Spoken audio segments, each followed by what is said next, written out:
Okay, so it has come to my attention that this computer has been creating problems and being evil, as computers typically are.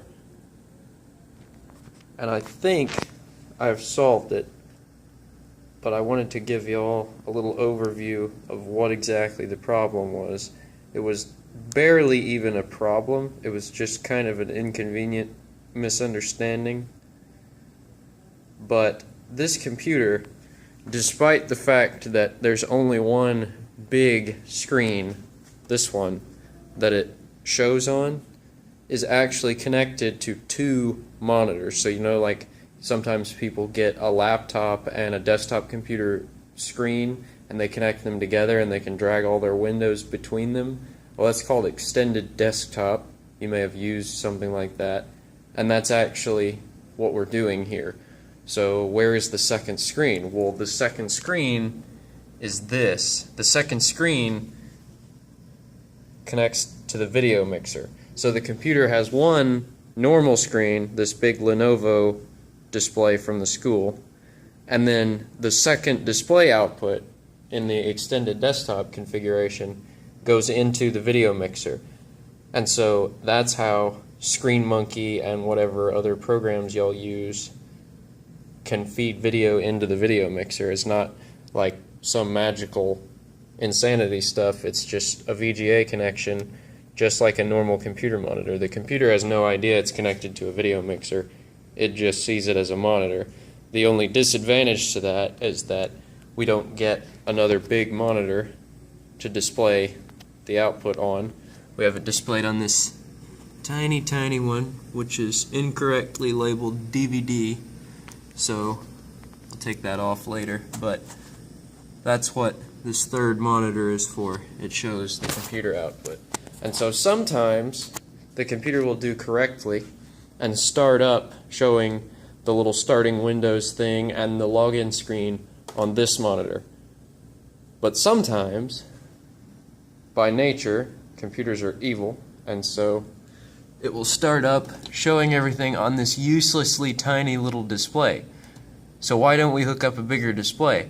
Well, for one, big displays are expensive and they take up a lot of space. And we don't really need one except when the computer's starting up, because once you've got everything started up, you have the controls on this big screen, and then the only thing you need to see on this tiny screen is the actual output video. And there's no sense in putting a 17-inch monitor in just to see a video. You don't need that. So once it starts up, this setup makes sense. But I'm going to go ahead and power this on now, and we'll see if it does correctly this time.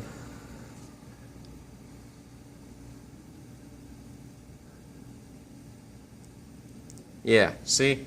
So that's behaving like a normal computer screen. See the little Lenovo logo? And it does all kinds of crazy flickering stuff when it starts up. But if you watch closely, it is kind of hard to see, but you can just barely make out the little white text there. That says starting Windows. That's the Windows startup screen. And then it gets stretched and scaled around as the computer realizes that it's showing this on the wrong screen. So eventually, in just a second, when it finishes starting up, it will move that to this big screen up here, which will come on. And then this screen will be the second monitor. But if you've ever used extended desktop in Windows, and if you haven't, I highly encourage you to go home and try it, because if you have a spare computer monitor or a TV or something, and you try that out and get familiar with it, it will help you a lot in understanding this. But as soon as this finishes starting up, it's going to realize, oh, right, that's supposed to be the second display, and this big one up here is supposed to be the main display. So here we go. Alright. And here it goes. See, now it's started up this display, and it says please wait. We're waiting on the login screen, and my camera is not focusing. Apologize for the terrible video quality. I'm shooting this on my phone. But now it's behaving normally. That doesn't mean the computer can't still use this display. Notice that if I move the mouse off the side of this monitor, it moves over onto this one because of how extended desktop works. And that seems weird, but that's how it's hooked up, so that we've got a video output into the video mixer. So it's a little hard to get used to, but that's why it does these sorts of things, and that's how it works. Now, regarding the power outage, that can be a problem. It doesn't look like this time it was a problem. It seems to have started up fine. I'm going to log in just a minute and make sure that ScreenMonkey is set up correctly, but we'll get to more on that later. But one device that was never purchased for this studio that should have been purchased is a UPS. And a UPS is called an uninterruptible power supply. That's what UPS stands for. And that's basically a big fancy word for a surge protector with a battery in it. So right now you guys just have this big surge protector, and if there's a big spike in power, this will try to protect it. It doesn't always work, but it's better than nothing. And these are pretty inexpensive. Now, a UPS is much more expensive, like we're talking $200 or more expensive. But a UPS does a better job protecting against surges, and it makes sure that the power doesn't have any noise and imperfections in it. But it also has a battery backup in it. And it's not a very big battery, but it's big enough to run all this for 5 or 10 minutes to give you time to click shut down on the computer and save your work and what have you. So that's something that I have talked to Coach Hughes about, and y'all will probably be getting. They're about the size of a small computer like this, and it will go over there somewhere. They just plug into the wall, and when they're not being used as a battery backup, everything's still plugged into them. But y'all will learn how the UPS works. It's pretty self-explanatory. So anyway, now that this is ready to log in, I'm going to set the phone down for a second and log in as me.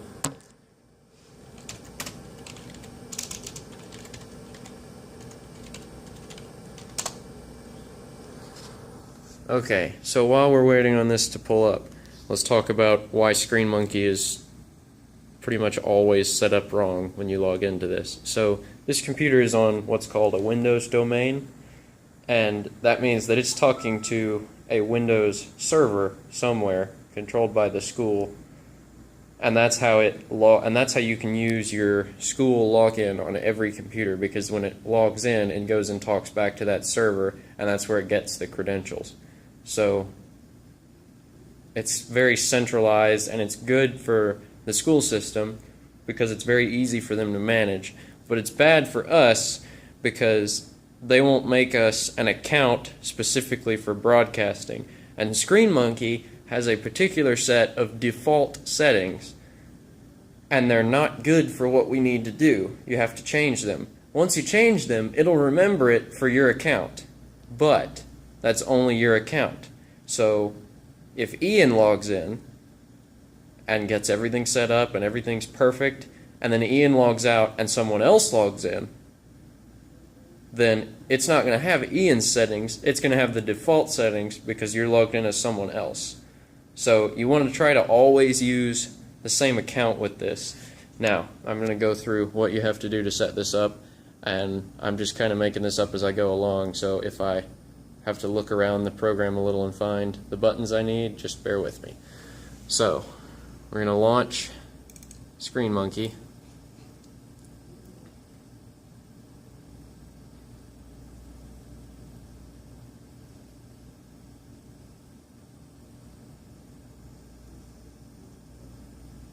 Maybe. We might launch ScreenMonkey.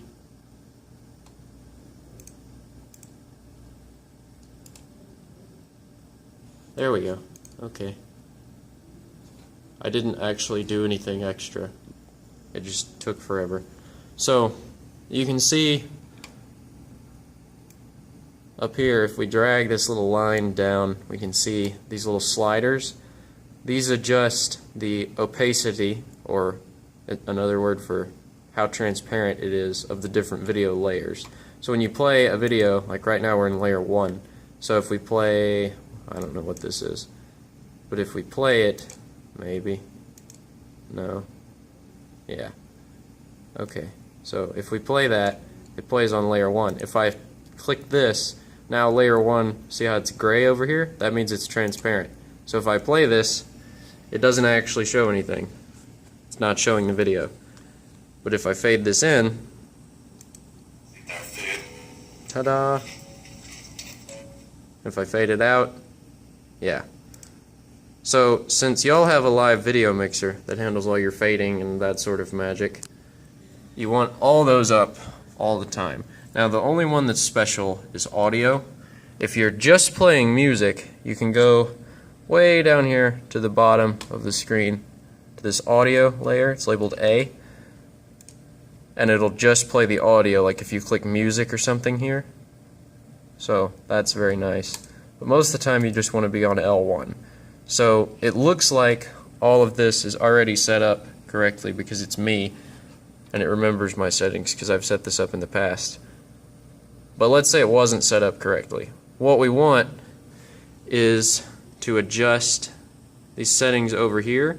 If it doesn't show you this, I think you can go up here to Layers Dashboard, which is these three little squares. Maybe.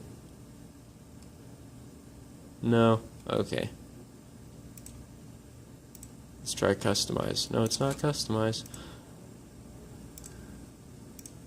How about Edit? No, it's not Edit.